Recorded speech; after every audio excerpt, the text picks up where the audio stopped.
அவங்க மாநாடுன்னு போட்டால் என்னெல்லாம் கிடைக்கும் தெரியுமா? நீங்கள் போய் கலந்துக்கணுன்னா உங்களுக்கு ஒரு கிஃப்ட் ஹேம்பர் இருக்கும். அதில் ஸ்வீட் பாக்ஸு, கிஃப்ட்டு, அதோடு வீரனும் வச்சுருப்பாங்க. 200 கோடிக்கும் அதிகமாக மதிப்புள்ள அந்த இடத்தை வெறும் மார்க்கெட் கைட்லைன் வேல்யூ படியாக 46 கோடிக்கு வாங்கியதாக கணக்கு காட்டியிருக்காங்க. அதையும் கொடுத்தாங்களான்னு என்ன கேட்காதீங்க, அதுக்கு செக் ட்ரான்ஸ்ஃபர் காட்டியிருப்பாங்க. 25 அடிக்கு மேலே மண் எடுத்திருக்காங்க. 45 லட்சம் குழிகள் மண் எடுத்திருக்காங்க. இதனுடைய வேல்யூவே 8லிருந்து 10 கோடி ரூபாய்ங்கிறாங்க. 46 கோடிக்கு வாங்கினதுக்கு கிரவுண்டும் லெவல் ஆகிடுச்சு, மண்ணுக்கு மண்ணும் திருடியாச்சு. ஸோ இரண்டுமே மிகப்பெரிய ஊழல்கள். அப்படி ரோட்டு மேலேயே ஒரு 4.25 ஏக்கர் அரசாங்க நிலத்தை தன் மகன்கள் பெயரில் திரு ராஜகண்ணப்பன் மாற்றியிருக்கார். குறைந்தபட்சம் 2லிருந்து 4 முன்னாள் அமைச்சர்கள் சிறைக்கு அனுப்பினார். அவர் வருமானத்துக்கு அதிகமாக சேர்த்ததாக வழக்கு இருக்கிறதே 1,34 லட்சம் ரூபா தான். இந்த ஒரு வழக்குக்கு இவருக்கு சுப்ரீம் கோர்ட்டில் வர்ற வக்கீலுக்கே அவர் 2 கோடி செலவு பண்ணுவார். India's #1 QLED TV.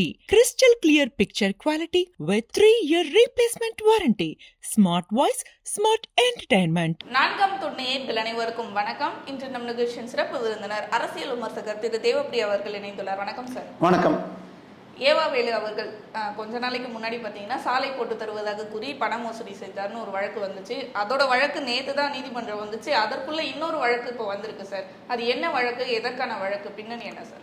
அதாவது திமுகவை பொறுத்த வரைக்கும் இந்த 2026 தேர்தலில் நாங்கள் ஸ்வீப்பிங் வெற்றி 200க்கு மேலே தான் இங்கே கவுண்ட் ஸ்டார்ட் ஆகும் அப்படின்னு சொன்னப்போ, திருப்பி ஜெயிச்சா அதிகமாக பதவி வாங்கணும் அப்படின்னு சொல்லி ஒரு முக்கியமான ஏடிஎம்களும் உழைத்தார்கள். அதில் முக்கியமானவர்கள் திருச்சி பக்கத்தில் KN நேரு, கோயம்புத்தூர் பக்கத்தில் செந்தில் பாலாஜி, இங்கே திருவண்ணாமலை பக்கத்தில் ஏவா வேலு, சென்னையில் திரு சேகர் பாபு. இப்படி இவங்கெல்லாம் பண்ணிகிட்டு இருந்தப்போ திருவண்ணாமலையில் இளைஞர் மாநாடு அப்படின்னு சொல்லி டிசம்பர் 25 ஒரு மாபெரும் கூட்டம் நடத்தினாங்க. அது அவங்க மாநாடுன்னு போட்டால் என்னெல்லாம் கிடைக்கும் தெரியுமா? நீங்கள் போய் கலந்துக்கணுன்னா உங்களுக்கு ஒரு கிஃப்ட் ஹேம்பர் இருக்கும். அதில் ஸ்வீட் பாக்ஸு, கிஃப்ட்டு, அதோடு வீரனும் வச்சுருப்பாங்க. சரியா? ஸோ திராவிடர்கள்னால் பானம் குடிக்கணும், அப்போ தான் இந்த திராட்சை ரசம் உள்ளே போனால் தான் திராவிட சிந்தனை ஓடுன்னு பண்ணுவாங்க. இது தவிர வர்றவங்களுக்கு கூட்டிகிட்டு வர்றதுக்கு சார்ஜு, திரும்பி போகிறதுக்கு சார்ஜு, கையில் 500 ரூபா பிரியாணி எப்படி கொடுப்பாங்க. ஸோ 1 லட்சம் சேரை போட்டு இந்த செலவு பண்ணி கூட்டம் கரூரில் பண்ணாங்க. பெருசாக வரல. அதை தாண்டி நீங்கள்லாம் வேஸ்ட்டுமா. இன்ஃப்ளூயன்சர்னால் உங்களுக்கு ஃபாலோயர்ஸ் 50,000 பேர் இருந்தால் செந்தில் பாலாஜி 5,000 ரூபா கொடுத்து கரூரில் திமுக போட்ட கூட்டத்தில் 1 லட்சம் சேர் போட்டாங்க. அதில் ஃபில்லப் ஆகி வெளியில் 1.5 லட்சம் பேர் நின்னாங்கன்னு இதை பேசுறதுக்கு ஒரு 20 இன்ஸ்டா பிரபலங்களுக்கு 5,000லேருந்து 25,000 ரூபா கொடுத்தாங்க. அதில் ஒருத்தர் வாப்பா என்னுடைய இதை பார்த்துட்டு என்னுடைய ஃபாலோயர்ஸ் பல பேர் இது பண்ணியிருக்காங்க, அன்லைக் போட்டு அன்ஃபாலோ பண்ணியிருக்காங்க, தயவுசெய்து இனிமேல் பண்ண மாட்டேன் அப்படின்னு பேட்டி கொடுத்ததும் இன்ஸ்டாவில் இருக்குது. ஸோ இப்போ இந்த மீட்டிங் நடந்தப்போ அங்கே அந்த நடந்த இடத்திற்கு பேர் கலைஞர் திடல் அப்படின்னு பேர். அந்த திடல் 124 ஏக்கர். அது ஒரு ஏவாவேலு எந்த துறையில் இருந்தார்? மிக அதிகமாக துட்டு சேரும் நெடுஞ்சாலைத்துறை. அந்த நெடுஞ்சாலைத்துறை கான்ட்ராக்டர் ஒருத்தர் வச்சுருந்தாராம். அதை அவருக்கு வேறு பெரிய கான்ட்ராக்ட் கொடுக்குறேன்னு சொல்லிட்டு 200 கோடிக்கும் அதிகமாக மதிப்புள்ள அந்த இடத்தை வெறும் மார்க்கெட் கைட்லைன் வேல்யூ படியாக 46 கோடிக்கு வாங்கியதாக கணக்கு காட்டியிருக்காங்க. அதையும் கொடுத்தாங்களான்னு என்ன கேட்காதீங்க, அதுக்கு செக் ட்ரான்ஸ்ஃபர் காட்டியிருப்பாங்க. ஸோ 200 கோடி ரூபா சொத்தை 41 கோடிக்கு வாங்கினாலும் அது ரோட்டை விட பள்ளமாக இருக்குது. ஸோ இந்த மாநாட்டை நோக்கி அதுக்கு பக்கத்தில் இருந்தால் மலப்பம்பாடி ஏரியில் நீங்கள் மண் அள்ளுறதுன்னு பர்மிஷன் வாங்கி எடுத்தால் 1 மீட்டர் எடுக்கலாம். இல்லை வெறும் மண்டல் மண் விவசாயம் எடுக்கலாம்னா 1 அடி தான் எடுக்கலாம். ஆனால் இவங்க 7 மீட்டர், கிட்டத்தட்ட 7 3 21 25 அடிக்கு மேலே மண் எடுத்திருக்காங்க. 45 லட்சம் குழிகள் மண் எடுத்திருக்காங்க. இதனுடைய வேல்யூவே 8லிருந்து 10 கோடி ரூபாய்ங்கிறாங்க. ஸோ இந்த விஷயத்தில் பூரணமாக எல்லா ஆதாரத்தையும் எடுத்து, அதாவது அந்த மண்ணை அள்ளுறதுக்கு முன்னாடி அதோடைய ஃபோட்டோ, மண் அள்ளினப்புறம் எப்படி இருக்குது, மேலே ட்ரோன் வழியாக எவ்வளோ ஆழம் போயிருக்கு, அத்தனையும் எடுத்து தெளிவாக 8.5 கோடி ரூபாய்க்கும் அதிகமாக. இந்த 8.5 கோடி எதுன்னு எனக்கு இன்னும் செக் பண்ணல, நான் அது ஃபுல்லாக இவர்கிட்ட கேட்கணும், நம்ம நண்பர் யாரை போட்ட அவங்க. ஏன்னா மண்ணுடைய ரேட்டு நீங்கள் இங்கே வாங்குறது ஒரு ரேட்டு, ஒரு யூனிட் இங்கே எவ்வளோன்னு பக்கத்தில் போய் கேட்டிங்கன்னா 10,000 to 12,000 ரூபா. அதே அரசாங்கத்துக்கள்னா 850 ரூபா தான். இப்போ 850ல் 8.5 கோடின்னா சந்தை மதிப்பு போட்டால் 85 கோடி. ஸோ இப்போ அவருடைய சொந்த கிரவுண்டு 46 கோடிக்கு வாங்கினதுக்கு கிரவுண்டும் லெவலாகிடுச்சு, மண்ணுக்கு மண்ணும் திருடியாச்சு. ஸோ இரண்டுமே மிகப்பெரிய ஊழல்கள். ஸோ இது ஏற்கனவே அவரை கைது செய்யணும் அப்படின்னு அந்த இதில் பார்த்தாங்க. அதுதான் ரொம்ப டெக்னிக்கல்மா. இப்போ நீங்கள் இது அதுக்கு பேர் என்ன, சர்வே பண்ணுறதெல்லாம் பார்த்துருப்பீங்க, இன்ஜினியரிங் படிச்சிருந்தா இதே ஒரு ட்ரைபாடை ஒன்று தூக்கிட்டு வந்து பார்ப்பாங்க. அது மாதிரி எம் புக்குன்னு ரோடே போடாமல் 3 இன்ச்சு ஜல்லி பெரிய ஜல்லி, 1 இன்ச்சுக்கு சின்ன ஜல்லி, அதுக்கு மேலே 1/2 இன்ச்சுக்கு தார், 24 அடிக்கு இத்தனை கிலோமீட்டருக்கு போட்டோன்னு கணக்கு எழுதி 4 கோடி அள்ளியதை கண்டுபிடிச்சு அந்த வழக்கில் நேத்தி கூட கைதுக்கு ஸ்டே வாங்கி விசாரணைக்கு ஸ்டே வாங்கியிருக்காங்க. ஸோ இப்பொழுது விஜயை பொறுத்த வரைக்கும் மிக தெளிவாக இருக்கிறார். வருகின்ற மாதத்திற்குள்ளாக, ஏன்னா எப்படியும் இடைத்தேர்தல் விரைவில் வந்தாகணும். அதாவது இப்போ 4 பேர் 12ஆம் தேதி 13ஆம் தேதி தாவேகா நம்பிக்கை ஓட்டின் போது ஓட்டு போட்டதில் அதிமுகவின் கொறடா உத்தரவை மீறி மன்னிப்பு கடிதம் கொடுக்காம இங்கே முதலில் சேர்ந்த 4 பேர், மதுராந்தகம், மரகதம் குமாரவேலு, இதில் சத்யபாமா, அதுக்கப்புறம் இதில் அதுக்கு பேர் என்ன இங்கே வைசக்கி சுப்பையா, இன்னும் ஒருத்தர், இந்த 4 பேரும் பதவி செல்லாதுன்னு கொடுத்த வழக்கு சீரியஸாக இருக்குது. மோஸ்ட்லி அது இந்த வாரத்துக்குள்ளே முடிக்கணும். ஏன்னா 13ஆம் தேதி ஓட்டு போட்டான்னா 90 நாளைக்குள்ளே முடிக்கணும்னா, இப்போ நம்ம 15ஆம் தேதி வந்துச்சு. அந்த கம்ப்ளைண்ட் அதிமுக 15ஓ 16ஓ கொடுத்துருந்தா 90 நாளுங்களில் நாளைக்கு நாளான்னைக்கு வருது. ஸோ அந்த வழக்கில் அந்த 4 பேரோட முடிஞ்சு போச்சுன்னா அப்புறம் வந்த ஊழல் கிங்ஸ்னு சொல்லப்படுகிற விஜயபாஸ்கர் ஸ்கொயர் அவங்க நிற்கலாம். இப்போ இனிமேல் வருவர்களுக்கு சிக்கல் இல்லைன்னால் தாவேக்கால அதிமுகவில் ஒரு 4 பேரையும், உதயசூரியனில் வெற்றி பெற்ற முஸ்லீம் கட்சிகள் 2 பேரும், 2 உதயசூரியன் எம்எல்ஏக்களும் சீரியஸாக பேசி வச்சிருக்காங்களாம். இப்போதைக்கு பனையூர் சந்தை ஒரு 4 வாரமாக நடக்கிறது இல்லை. ஏன்னா இந்த வழக்குனால அவங்க இங்கே சேர்ந்துட்டு அவங்களுக்கு பதவி கிடைக்காதுன்னா வர தயாராக இல்லை. அதனால உங்களுக்கு இந்த வழக்கு அடுத்த வாரம் முடிஞ்சிருச்சுன்னா இவங்களையும் சேர்த்துட்டு இடைத்தேர்தல் வச்சாகணும். அப்படி வைக்கிறதுக்கு முன்னாடி குறைந்தபட்சம் 2 to 4 முன்னாள் அமைச்சர்கள் சிறைக்கு அனுப்பணும். ஏன்னா 13 பேர் ஏற்கனவே ஜாமீனில் தான் இருக்காங்க. ஸோ செந்தில் பாலாஜியும் இப்போ இதில் இருக்கார், தடை வாங்கிட்டார் கைதுக்கு, ஏவாவேலுவும் வாங்கிட்டாங்க.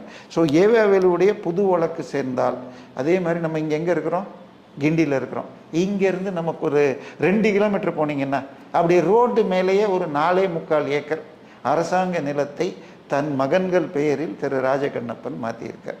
அதையும் மரப்பூர் ஜெயராமன் போட்டு வழக்கு நடந்து தமிழக அரசு ஆள் அனுப்பலை, ஆனால் இது கவர்மெண்ட் இடம்னு தீர்ப்பு ஹைகோர்ட் சொல்லிச்சு. ஸோ அந்த வழக்கில் ராஜகண்ணப்பன் போல் கிட்டத்தட்ட ஒரு 3 to 5 MP எம்எல்ஏக்களை செப்டம்பர் 15க்குள்ளே கைது செய்யணும். 18 பேர் மீது வழக்கு போடணும். இன்றைக்கி காலையில் பேப்பர் பார்த்தீங்களா, வீரன் உட்பட 11 சரக்கு ஐட்டங்களை பேன் பண்ணிட்டாங்க. அவை தரம் சரியில்லைன்னு இத்தனை நாள் அதை விற்று இது பண்ணாங்க. அதில் ஒரு பிராண்டு என்ரிக்கா. இன்றைக்கி கூட தலைமறைவாக ஒருத்தருக்கார், IAS அதிகாரி, IPS அதிகாரின்னா நம்மளாம் ரொம்ப மரியாதை கொடுக்குறோம். ஒரு IAS அதிகாரி இன்றைக்கி வரைக்கும் காணோம். அவர் வீட்டு வாசலில் இருந்த இதில் என்ன இருந்துச்சு, உதயநிதியுடைய அன்பு தம்பி 350 கோடிக்கு சின்ன குடிசை ஒன்று கட்டுறார் ECRல 3வது மாடியில் ஸ்விம்மிங் பூலோட. அவருடைய வாட்ஸ்அப்புக்கு விசாகன் அனுப்புகிற IAS அதிகாரிக்கு, ஐயா நீங்கள் என்ரிக்காவில் இத்தனை கேஸ் ஆர்டர் போடுங்கள், நீங்கள் அந்த என்ரிக்கா இப்பொழுது தடை செய்யப்பட்டுள்ளது. அதே என்ரிக்கா நிறுவனம் ஆந்திர பிரதேசத்திலும் ஊழலில் சிக்கியிருக்கு. ஸோ இது எல்லாமே வரும் வாரங்களில் தாவேகா அரசும் ஒரு பக்கம் பண்ணோம், இன்னொரு பக்கம் மத்திய ஈடியும் பல ஸ்டெப் எடுக்கும். 4 நாள் முன்னாடி எவ்வளோ நம்ம மெத்தப்பட்டினாலே நமக்கு ஒரு பேர் ஞாபகம் வந்துடும். திமுகவின் அயலக செயலாளர் ஜாஃபர் சாதிக், அவருது 2000 கோடி தான். ஆனால் மிசோரம் பக்கத்தில் 36,000 கோடிக்கு ஒருத்தான மெத்தப்பட்டமைன் 2024 பிடிக்கப்பட்டது. அதில் 8 பேர் தமிழ்நாட்டோடு தொடர்புன்னு சொல்லி 2 நாட்கள் முன்னாடி ரெய்டு நடந்துச்சு.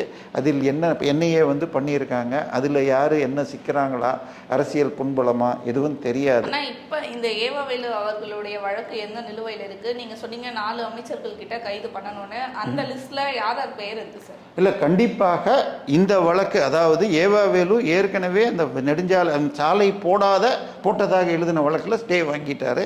இந்த வழக்கில் கனிம வள திருட்டு ப்ளஸ் அதை சொந்த பயன்பாட்டுக்கு எடுத்துட்டு இருக்காருங்கிறப்பெல்லாம் இது நேரடியாக கிரிமினல் குற்றத்தில் வரும். இது அவரை சிக்கல் வைக்க வாய்ப்பு இருக்கிறது. ஸோ இதை தாண்டி அவங்க டார்கெட்டில் இருக்கிறதுன்னு சொன்னால் KN நேரு, இப்போ இவரும் ராஜகண்ணப்பன் வரலாம், இன்னும் சேகர் பாபு அவங்க லிஸ்ட்டில் பெரிய அளவில் இருக்கார். ஏன்னால் சென்னையில் ஓரளவு பவர்ஃபுல்லாக இருக்கிறவர் அவர். பட் வேற சென்னை முழுக்க தாவேக்கா ஜெயிச்சதில் வீழ்ச்சி வந்துடக்கூடாதுங்கிறதுனால அதை தாண்டி தாவேக்காவின் துறைமுகம் வேட்பாளரை இவர் தாக்கவே பார்த்தார், சின்னோரா அசோக். ஸோ இந்து சமய அறநிலைத்துறைக்குள்ளே கையை வச்சு பண்ணார்னா அவர் பல விஷயத்தில் மாட்டக்கூடும். நம்ம ஏற்கனவே சொல்லியிருப்போம், 2 லிஃப்ட்டு 50 லட்சம் லிஃப்ட்டை 3,45,00,000 சுவாமி மலையில் வாங்கியிருக்கார். அது மாதிரி பல்வேறு விஷயங்கள் வந்தால் அவர் எளிதாக சிக்கக்கூடும். நம்ம கணக்கில் 4 முன்னாள் அமைச்சர்கள், 14 முன்னாள் அமைச்சர்கள் மற்றும் எம்பிக்கள் மீது வழக்குகளை சீரியஸ் ஆக்குவார். ஏற்கனவே தடை வாங்கி உள்ள பொன்முடி, தங்கம் தென்னரசு, KKSSR அந்த வழக்குகளை அப்பீல் செய்து சுப்ரீம் கோர்ட் ஸ்டேயை எடுத்து விட்டா அவங்க வழக்குக்கு இமீடியட்டாக கன்விக்ஷன் கிடைக்கணும். பொன்முடி ஏற்கனவே 3 வருஷம் ஜெயில் வாங்கி ஸ்டேயில் தான் இருக்கார். அதை எதிர்த்து அப்பீல் பண்ண வேண்டியது DVSC. ஆனால் DVSC யார் கையில் இருந்துச்சு? ஸ்டாலின் கையில். ஸோ திமுகவில் இருந்தால் பரிசுத்தங்க வாஷிங் மிஷினில் தப்பிச்சிட்டு இருந்தாங்க. இப்போ அதெல்லாம் எடுத்து விடுவாங்க. ஸோ பை எலெக்ஷன் செப்டம்பர் எண்டில் வரலாம். ஆகஸ்ட் 24 வரைக்கும் தடை இருந்தது, மீண்டும் ஒரு 15 நாள் எக்ஸ்டெண்ட் பண்ணியிருக்காங்க. ஸோ செப்டம்பர் 4 அது கிளியர் ஆச்சுன்னா அதுலேருந்து 30 நாளில் தேர்தல். ஸோ அப்போ அக்டோபர் 1st வீக்கில் வரும். அதுக்கு முன்னாடி இந்த கைதிகள் வரக்கூடும் என எதிர்பார்க்கலாம். அப்போ ஏவாவேலு அவர்களையும் இதில் எதிர்பார்க்கலாம். சிக்கல் கண்டிப்பாக இருக்குமா, பட் கோர்ட்டுகள் இருக்கிற வரைக்கும் ரொம்ப சீப்பாக இருக்கிற வக்கீலுங்கள்லாம் இருக்காங்கல்ல. ஏன்னா இப்போ செந்தில் பாலாஜி பார்த்தீங்கன்னா ஒரு வழக்கு சுப்ரீம் கோர்ட்டில் போட்டிருக்காரு. அதாவது தமிழக அரசு லஞ்ச ஒழிப்புத்துறையில் திமுக காலத்தில் ஒரு வக்கீலை அரசு வக்கீலாக போட்டாங்க. அவர் வக்கீலையே வெறும் கரஸ்பாண்டன்ஸில் படித்த ஒரு ப்ராக்டிஸே பண்ணாத ஆளை போட்டாங்களாம். இப்போ அவரை எடுத்துட்டு ஓரளவுக்கு நல்ல திறமை உள்ள ஒரு PPA பப்ளிக் ப்ராசிக்யூட்டரை தமிழக அரசு போட்டிருக்கான். இதை எதிர்த்து சுப்ரீம் கோர்ட்டுக்கு போயிருக்காரு. அவர் மொத்தம் செந்தில் பாலாஜி ரொம்ப நல்லவர்மா, போட்டு அவர் எல்லாரும் என்ன பேசுறீங்க, அவர் வருமானத்துக்கு அதிகமாக சேர்த்ததாக வழக்கு இருக்கிறதே 1,34,00,000 ரூபா தான். இந்த ஒரு வழக்குக்கு இவருக்கு சுப்ரீம் கோர்ட்டில் வர்ற வக்கீலுக்கே அவர் 2 கோடி செலவு பண்ணுவார். ஸோ என்ன ஆகுதுன்னு பார்க்கணும். ஸோ அந்த வழக்கு இது எல்லாமே தள்ளி போடுறதுக்கு எத்தனை நாள் இந்த கேஸை இழுக்க முடிஞ்சால் கீழே விசாரணை பண்ணாமல் தடை வாங்கிக்கிட்டே இருக்கணும். இன்னொரு பக்கம் பொன்முடி அவர்கள் ஆபாசமாக பேசிய வழக்கு, உமானந்தன் போட்ட வழக்கில் அவருக்கு கைது வாரண்ட்டே போய் அடுத்த நாள் சரண்டர் ஆகி அந்த கைது வாரண்ட்டை ஸ்டே வாங்கிட்டு இப்போ அடுத்த வாரம் உமானந்தனை நாங்கள் குறுக்கு விசாரணை பண்ணணும்னு கூப்பிட்ருக்காங்க. அவங்க அதில் பேசுகிறத பொறுத்து திரு பொன்முடியும் கைதாவதற்கு இந்த ஆபாச பேச்சு வழக்குலையும் சிக்கல் இருக்குது. ஸோ அது தவிர அவருடைய மற்ற வழக்குகள் இருக்குது. கண்டிப்பாக சார், பல விஷயங்கள் பகிர்ந்துட்டீங்க. தொடர்ந்து பேசுவோம் பல நிகழ்வுகளை பற்றி. நன்றி.